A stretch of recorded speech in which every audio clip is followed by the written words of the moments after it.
এই সবজিটাকে আপনারা কে কে চেনেন আর কে কী নামে ডাকেন? আমাদের অঞ্চলে এটাকে কলার মোচড়া বলা হয়। আর দেখলাম ফেসবুক অথবা গুগলে ঘাটাঘাটি করে এটাকে অনেকে কলার মোচা বলেও ডাকে। তবে এটার আপনারা কি বলে ডাকেন সেটা কমেন্ট করে জানাতে পারেন। আর আজকে এটা দিয়ে একটা সুস্বাদু খাবার রেসিপি করে দেখাবো, অনেক ইজি ওয়েতে, অনেক অল্প উপকরণ দিয়ে, যা তৈরি করা একদমই সহজ। পুরো রেসিপিটি জানতে ভিডিওটি না টেনে শেষ পর্যন্ত দেখুন। তো হ্যালো অ্যান্ড আসসালামু আলাইকুম everyone, welcome to my new video. আজকের ভিডিওটা একদমই নতুন একটা রেসিপি দেখাবো। আজকের ভিডিওর মূল উপকরণ হচ্ছে এই কলার মোচাটা।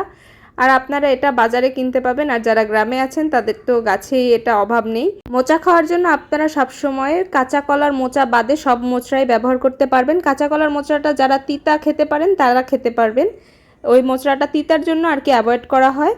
এছাড়া আপনি বাকি যে কোনো কলার মোচা ব্যবহার করতে পারবেন। তবে আপনারা বিচি কলার মোচা ব্যবহার করে যদি রান্না করেন সেক্ষেত্রে আপনার সেই রেসিপিটা খেতে অনেক ভালো হবে, কারণ ওই মোচাটা একদমই তিতাও হয় না আর খেতে অনেক মজা হয়। তো আপনাদের ভিডিওতে আজকে আমি মোচা ক্লিনিংয়ের প্রসেসটাও দেখিয়ে দিচ্ছি। এখানে প্রথমে উপরের যে লাল কালারের একটা আবরণ মানে ছোলা টাইপের থাকে, ওটাকে ভালো মতো ছিলে নিচ্ছে। আপনারা চাইলে একটা একটা করেও নিতে পারেন, তবে আপনারা যদি একটু এক্সপার্ট হন অথবা এরকমভাবে ভিডিও দেখে আর কি একবারও ছিলে নিতে পারেন। এরপরে আপনারা যে কলার অংশটা থাকে ছোট ছোট মোচার সাথে, এই যে এই অংশগুলো আপনারা হাত দিয়ে ছাড়িয়ে নেবেন। তবে আস্তে আস্তে ছাড়ানোর চেষ্টা করবেন, তাহলে আপনাদের ক্লিন করতে আরও সোজা হবে। তো ক্লিন করার জন্য আপনারা এই যে আগার দিকটা থাকে মানে নিচের দিকটা ধরে একটু বটির সাথে মাথাটাকে একটু মানে চাপ দিয়ে আর কি টান দিবেন, তাহলে দেখবেন ভিতরের যে একটা শাল থাকে বা একটা লম্বা একটা সুতার মতো অংশ আছে এটা বের হয়ে আসবে।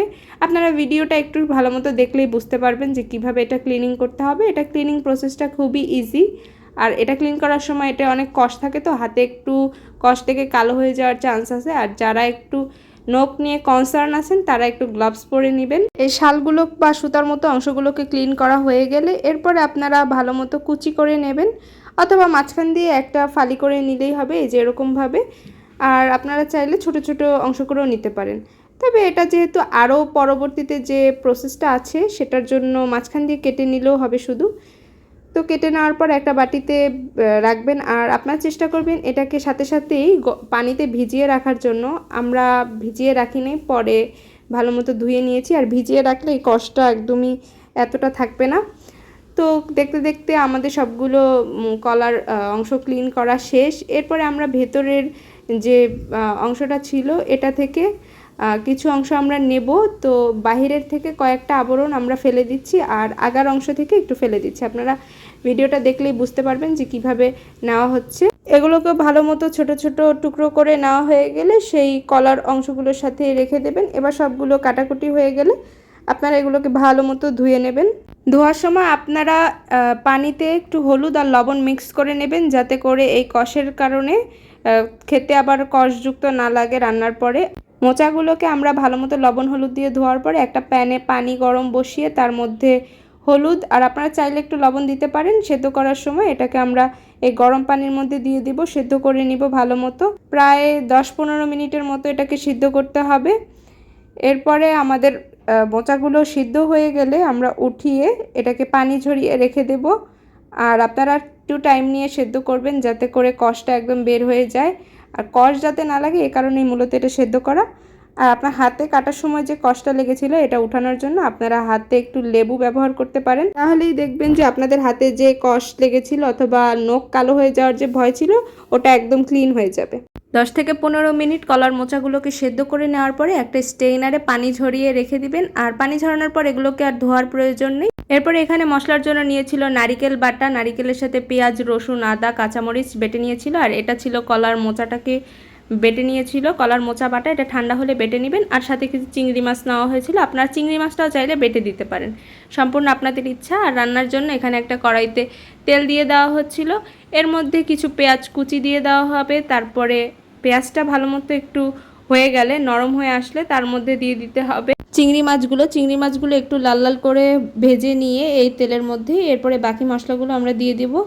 এর মধ্যে আমরা দিয়ে দিয়েছিলাম এরপরে বাটা মশলাগুলো, যেমন আদা বাটা, রসুন বাটা, নারিকেল বাটা, আদা রসুন আর নারিকেলের কাঁচামরিচ মিক্স যে পেস্টটা ছিল সবগুলো বাটা একসাথে দিয়ে ভালো মতো একটু কষিয়ে নেওয়া হয়েছিল, যাতে মশলার স্মেলটা চলে যায়।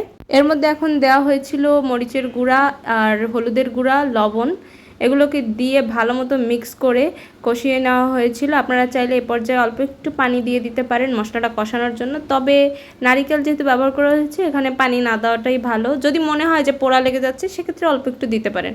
আর নারিকেল থেকে কিন্তু তেল ছাড়বে, তেল ছাড়া পর্যন্ত আপনাদেরকে ভালো মতো কষিয়ে নিতে হবে। মশলাটা নারিকেলের সাথে ভালো মতো কষানো হয়ে গেলে এরপর আপনারা একটু পানি দিয়ে আবারও কষিয়ে নেবেন কিছুক্ষণ, যাতে পানিটা একদম শুকিয়ে যায়। আর আপনারা অল্প পরিমাণে পানি ব্যবহার করবেন, এখানে বেশি পানি ব্যবহারের প্রয়োজন নেই। এই পানিটা ভালো মতো শুকিয়ে গেলে এখানে কলার মোচা বাটাটা যেই ছিল সেটাকে দিয়ে দিবেন ভালো মতো, এরপরে মিক্স করে নেবেন। আর ভালো মতো মিক্স করা হয়ে গেলে এটাকে অনবরত নাড়তে হবে। এটাকে অনবরত না নাড়লে কিন্তু নিচে পোড়া লেগে যাবে, তখন এটা খেতে ভালো লাগবে না। আপনারা একটু সময় নিয়ে এটাকে ভালো মতো নারিকেলের সাথে কষাবেন, তাহলে দেখবেন যে আরও সুন্দর একটা স্মেল বের হচ্ছে নারিকেলের এবং তেল ছেড়ে দিচ্ছে। আর যেহেতু এটা একদমই ভর্তা টাইপের একটা রেসিপি, তো আপনারা এখানে চাইলে চিংড়ি মাছটা কিন্তু বাটাই ব্যবহার করতে পারেন, কারণ পরবর্তীতে এত নাড়াচাড়ার মধ্যে চিংড়ি মাছটা ভেঙেই যাবে। এরপরে আপনারা আরেকটু পানি দিয়ে দিবেন, এখানে আধা কাপের মতো দিয়ে দিলে এটা কিছুটা পরিমাণ মশলাটার সাথে ভালো মতো মিক্স হতে পারবে। এরপরে আপনারা এই পানিটা শুকানোর জন্য অপেক্ষা করবেন। পানিটা শুকানোর পর অনবরত নেড়ে চেড়ে একদম তেল ছেড়ে দেবে, এরকম একটা পর্যায়ে এলে আপনারা উঠিয়ে ফেলবেন, তাহলে তৈরি হয়ে যাবে মজার একটা মোচার রেসিপি, অসাধারণ। এটার নাম কি আসলে আমি জানি না, এই জন্য আমি স্পেসিফিক কোনো নাম বলতে পারছি না। অনেকে দেখলাম মোচার ভর্তা বলতেছে, আবার অনেক জায়গায় দেখলাম এটাকে বলে মোচার ঘন্ট। এখন অ্যাকচুয়ালি এটার নাম কি সেজন্য আমি কোনো নাম বলি নাই। তবে আপনারা এটাকে যে যে নামেই বলেন না কেন, এই রেসিপিটা খেতে কিন্তু অসম্ভব মজার হয়। আপনারা যারা খেতে পারেন না ভাত, তারাও এটা দিয়ে ভাত খেতে পারবেন, আর যারা খেতে পারেন তারা আরেকটু বাড়িয়েই খেতে পারবেন। তো আপনারা বাসায় এটা ট্রাই করে দেখতে পারেন। ট্রাই করলে অবশ্যই কমেন্টে জানাবেন যে এটা কেমন হয়েছিল, আর যা কারা কারা এই রেসিপিটা আগে থেকে ট্রাই করছেন সেটাও কমেন্ট করে জানাবেন যে আপনাদের কাছে এটা কেমন লাগে। আর মোচার আরও অনেক রেসিপি আছে, আপনারা চাইলে সেগুলো আমি দিতে পারি। আর রান্না করলে, ভিডিও করলে অবশ্যই শেয়ার করব আপনাদের সাথে। তো এই তো ছিল ফাইনাল লুক এটার। আর এটা দেখতে যেমনই হোক, খেতে কিন্তু অনেক মজার। আপনারা অবশ্যই বাসায় ট্রাই করবেন। এতক্ষণ ধরে ভিডিওটা পুরোপুরি দেখার জন্য, সাথে থাকার জন্য সকলকে অসংখ্য ধন্যবাদ। আপনারা এখনও যারা চ্যানেলটি সাবস্ক্রাইব করেননি, সাবস্ক্রাইব করে দেবেন। আর পেজ থেকে যারা দেখছেন এখন একটা ফলো দেননি, তারা এখনই একটা ফলো দিয়ে দিবেন, তাহলে আপনারা নতুন নতুন আরও অনেক ভিডিও পেয়ে যাবেন।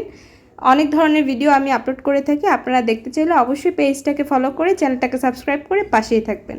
আজকের মতো এখানে বিদায় নিচ্ছি, ধন্যবাদ।